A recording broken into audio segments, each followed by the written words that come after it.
speaking of minis, BMW tried to get all of its test lessees into a Mini E, but local authorities in New Jersey and California created huge headaches. Yep. Who will fix these issues? I could talk for a half hour on the Mini E introduction.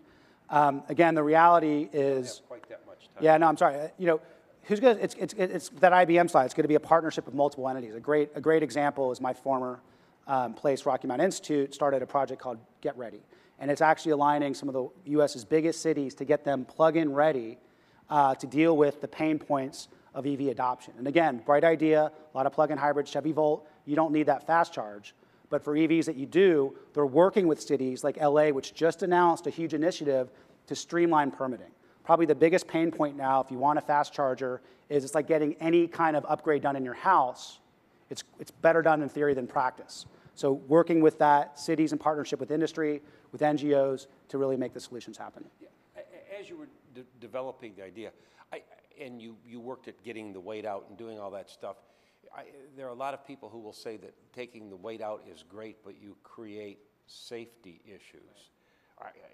How have you worked around that? How have you worked to refute those ideas or to put that in perspective? It's a great question, and I think it's a fundamental design strategy because, as I showed you, almost all electrified cars now are small because one way to make a car lightweight is to shrink it. Now, frankly, it doesn't have to be less safe. Small cars tend to be less safe than bigger cars, so our car is big. And the reason is you need to decouple size and mass. And there's really two fundamental ways to do that. It's in your material selection. So we're doing mostly aluminum and a little bit of carbon fiber.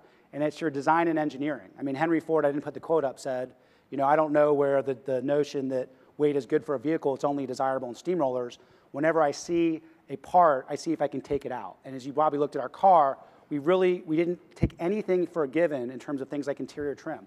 It's selective decontenting and whole system design that let us meet our aggressive mass target. And it's a realistic mass target. We're not talking about a 2,000-pound car. It's a 3,000-pound car. Does Bright plan to go public, and over what time frame? I can't comment on that, and it's a board-level decision. But right now, our two biggest priorities in terms of our sort of my little card plan is our e-solutions business. So we actually are working with real customers, our engineers working with them to solve electrification challenges. And if your company's interested, again, Nigel Francel's right there. And the second thing with the IDEA program is raising the capital that we were on term sheet level in the fall of 2008. So working with both the private capital markets and then programs like the DOE, the same program that Ford had a $6 billion loan from and Nissan a $2 billion loan. We're working with the same program, but we're increasingly seeing that we can't have the DOE be on our critical path for funding. Okay, we are out of time, but let's do this for the last one. Explain, please, what is the value proposition for fleet owners, and how do you accelerate the adoption and sales process to large fleet managers? Wow. Wonderful question. I will give you $5 for asking whoever asked that. It's a great question. The fundamental value proposition, fleets care about two things. They don't care about styling. They don't care about cup holders.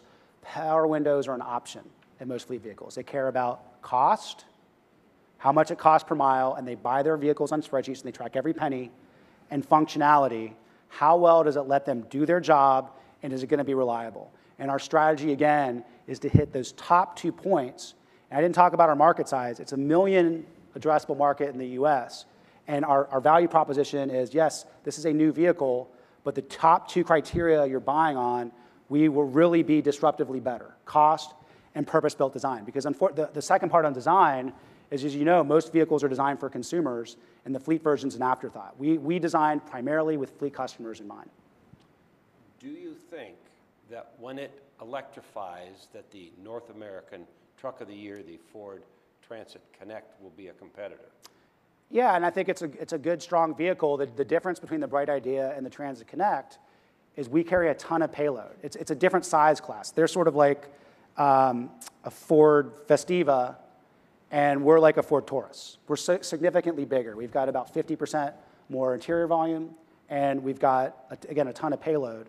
And it's nothing again. And the other thing about the Ford Transit Connect is their strategy is a pure battery vehicle, which has 100 miles nominal range, but in rear-wheel driving could be less. And what I didn't say is one reason that, from a society's perspective, Bright's important is because fleets drive a lot more miles. The average mileage in the large van segment is about 28,000 miles a year, over double that than consumers. And so you can't get it done with a pure battery vehicle.